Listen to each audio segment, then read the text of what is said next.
आज मेरी ये बहुपद इंट्रोडक्शन की ये तीसरी क्लास है।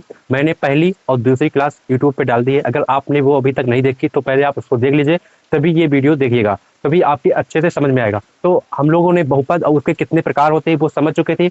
आज हम लोग इस वीडियो में यह समझेंगे कि शून्य क्या होता है।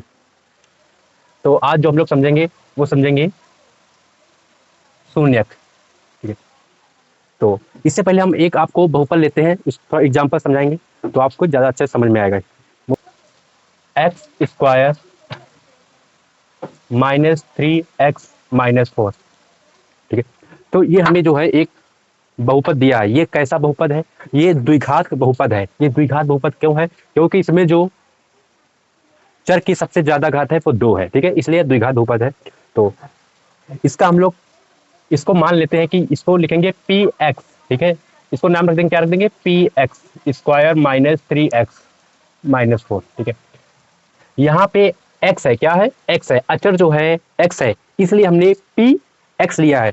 यदि y होता यहाँ पे तो y लिखते। और एक इस चैप्टर में जो है एक बहुपद में सिर्फ एक ही चर होगा। ठीक है, एक ही चर होगा, एक से अधिक चर नहीं हो सकते इस बहुपद में। ठीक है, मतलब ये चैप्टर चल रहा है, इसमें जो है एक ही चर होगा, एक से अधिक चर नहीं होंगे। जैसे इसमें x है तो हमने पी एक्स लिया है, अगर यहाँ y होता तो पी वाई लेते। ठीक है, आपने बचपन से बहुत सारे मान निकाले होंगे, आज आपको निकालना है कि तो ये जो बहुपद दिया है, ठीक है, ये जो बहुपद दिया है इसमें आपको x का मान 2, x का मान 0, x का मान -1, x का मान 4 रखेंगे। ठीक है, तो अब देखिएगा आप ध्यान से, तो यहां लिखेंगे x बराबर 2 बहुपद में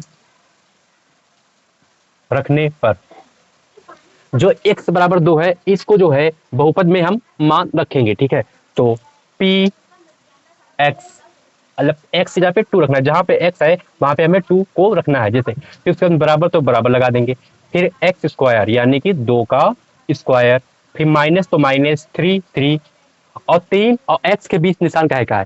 3 और x के बीच निशान काहे का है? 3 और x के बीच निशान का मल्टीप्लाई है, तो मल्टीप्लाई x का मान 2 -4, यहाँ पे आएगा 2 का स्क्वायर 4 और 3 और 2 की मल्टीप्लाई कर देंगे तो आएगा 6 -4। ये प्लस का 4, ये माइनस का कैंसिल हो जाएगा, आएगा -6। ठीक है, यानी कि बहुपद में x का मान 2 रखने पे हमें -6 प्राप्त होता है। ठीक है, अब उसके बाद में हम लोग जो है x का मान 0 रखेंगे, x बराबर 0। तो जो x सही है ये बहुपद में फिर रखेंगे हम x के बराबर 0, तो p x की जगह 0 रखेंगे, अंदर क्या है? x स्क्वायर यानी कि 0 का स्क्वायर -3, 3 x के भी निशान मल्टीप्लाई का है इंटू 0 -4, तो 0 का स्क्वायर 0 होता है और 3 की मल्टीप्लाई 0 से कर दोगे तो 0 आएगा, फिर 4, ये फाइनल में आ जाएगा 4। ठीक है, यानी p जो है x का मान 0 रखने पर हमें जो है बहुपद का मान -4 मिलता है। x बराबर -1 बहुपद में रखने पर, तो बहुपद क्या है? पी एक्स, एक्स का मतलब -1, तो -1 रख देंगे, फिर बाद में बराबर तो बराबर एक्स स्क्वायर यानी -1 का स्क्वायर, फिर माइनस है तो -3, बीच में निशान 3 और एक्स के बीच निशान मल्टीप्लाई, तो मल्टीप्लाई निशान -1। ठीक है, उसके बाद में -4 है तो -4 लिख देंगे। यहाँ पे 1 का स्क्वायर 1 होता है, इन दोनों की मल्टीप्लाई हो जाएगी तो आएगा 3 एक 3 और माइनस माइनस, पहले माइनस की मल्टीप्लाई होगी, माइनस माइनस प्लस हो जाएगा और 3 एक 3, यहाँ आएगा -4, तो ये ऐड हो जाएगा तो 4 हो जाएगा, -4 तो कैंसिल हो जाएगा, बचेगा 0, तो ये 4 में 4 गया, बचेगा 0। ठीक है, अब यहाँ पे हमने -1 रखा, अब x का मान रखेंगे, x का मान 4। ठीक है, x बराबर 4 बहुपद में रखने पर, आगे लाइन लिख लेना आप। अब रखेंगे, ये बहुपद दिया है p x की जगह पे रखेंगे 4, फिर उसके बाद में बराबर एक्स स्क्वायर का मतलब 4 का स्क्वायर।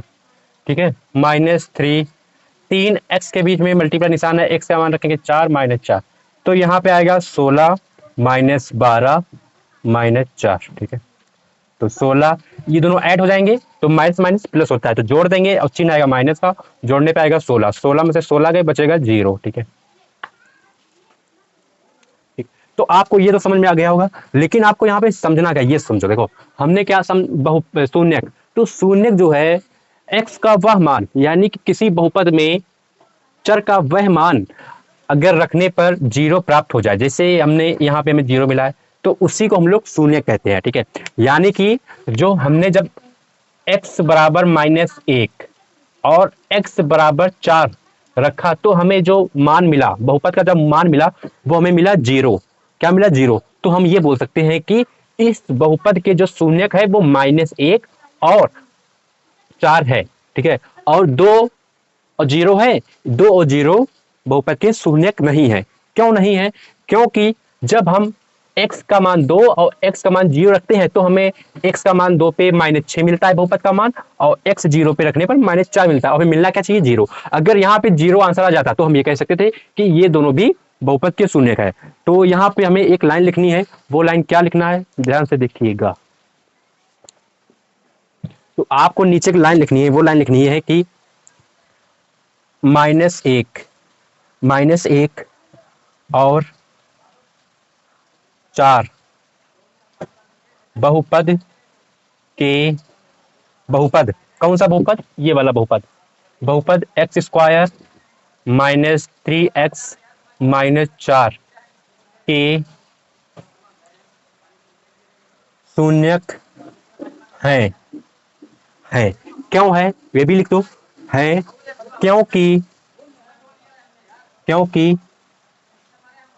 x बराबर -1 4 रखने पर बहुपद का मान शून्य प्राप्त होता है। तो आपको समझ में आ गया होगा कि शून्य क्या होता है। किसी बहुपद का वह मान, अगर वो बहुपद में मान रख दे, हमें 0 मिल जाए, तो शून्य कहलाता है, ठीक है। जैसे -1 हमने रखा और -1 और 4 रखा, तो हमें क्या मिला? 0 मिले। तो हम कह सकते हैं कि -1 और 4 बहुपद के शून्यक है, क्योंकि -1 और 4 रखने पर बहुपद का मान शून्य प्राप्त होता है। और 2 और 0 बहुपद के शून्यक नहीं है, क्योंकि 2 और 0 रखने पर हमें बहुपद का मान 0 नहीं मिलता है, और कुछ मिलता है, ठीक है। तो आप समझ होंगे शून्य क्या होता है, तो यही शून्यक होता है।